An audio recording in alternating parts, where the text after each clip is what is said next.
Bienvenue sur notre chaîne dédiée aux technologies biomédicales. Aujourd'hui, nous allons plonger dans le cœur des laboratoires médicaux pour découvrir un appareil indispensable, le compteur d'hématologie, ou automate d'hématologie. Mais comment fonctionne-t-il? Quelles analyses effectue-t-il? Et comment interpréter ses résultats? Installez-vous bien, c'est ce que nous allons voir ensemble. Qu'est-ce qu'un compteur d'hématologie? Un compteur d'hématologie est un appareil automatisé utilisé en laboratoire pour effectuer l'analyse quantitative et qualitative des éléments figurés du sang. On parle souvent de NFS, numération formule sanguine, ou CBC, Complete Blood Count, en anglais.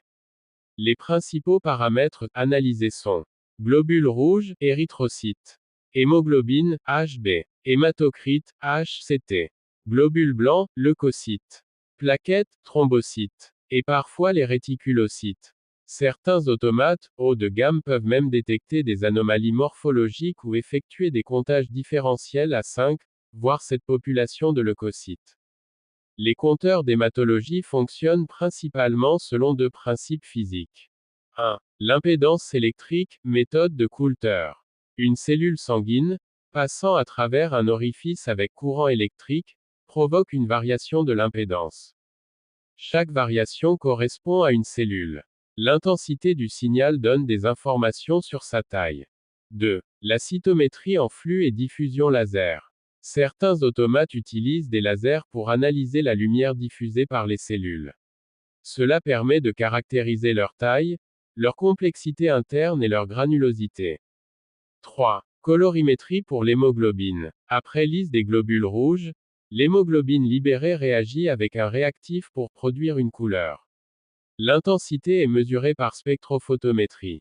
Voyons maintenant comment l'échantillon sanguin est traité dans l'automate, étape par étape. 1. Aspiration de l'échantillon. Souvent un prélèvement dans un tube EDTA. Un bras automatisé aspire une petite quantité de sang. 2. Dilution. Le sang est dilué dans une solution isotonique, parfois avec des réactifs spécifiques selon le compartiment analysé. 3. Lyse des globules rouges. Pour isoler les globules blancs et mesurer l'hémoglobine. 4. Passage à travers les capteurs. Impédance C, où laser analyse chaque cellule individuellement. 5.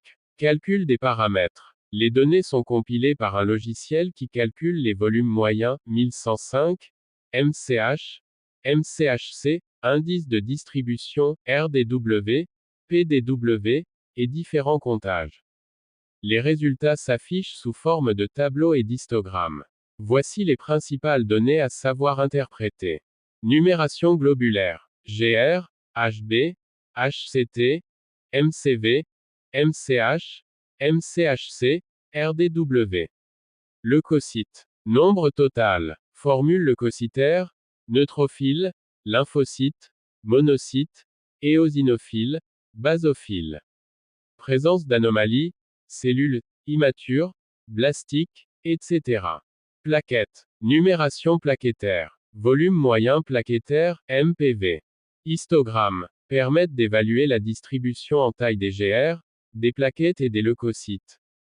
Comme tout appareil biomédical, le compteur d'hématologie nécessite un entretien rigoureux. Contrôle de qualité quotidien. Nettoyage des tubulures et chambres. Calibration régulière avec des étalons. Vérification des réactifs. Surveillance des alarmes et erreurs système. Un bon entretien garantit la fiabilité des résultats et la longévité de l'appareil. Malgré leur sophistication, les compteurs d'hématologie peuvent produire des résultats erronés dans certains cas. Présence d'agrégats de plaquettes. Hémolyse ou coagulation dans le tube.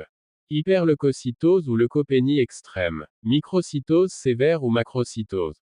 Présence de cellules anormales non identifiables automatiquement.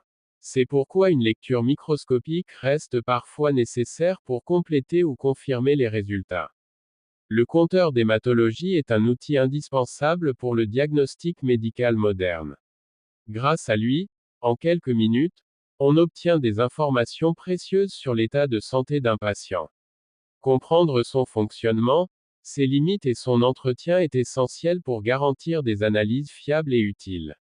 Merci d'avoir suivi cette vidéo. Si vous avez aimé, abonnez-vous, Laissez un commentaire, et n'hésitez pas à poser vos questions sur les automates de laboratoire. À bientôt.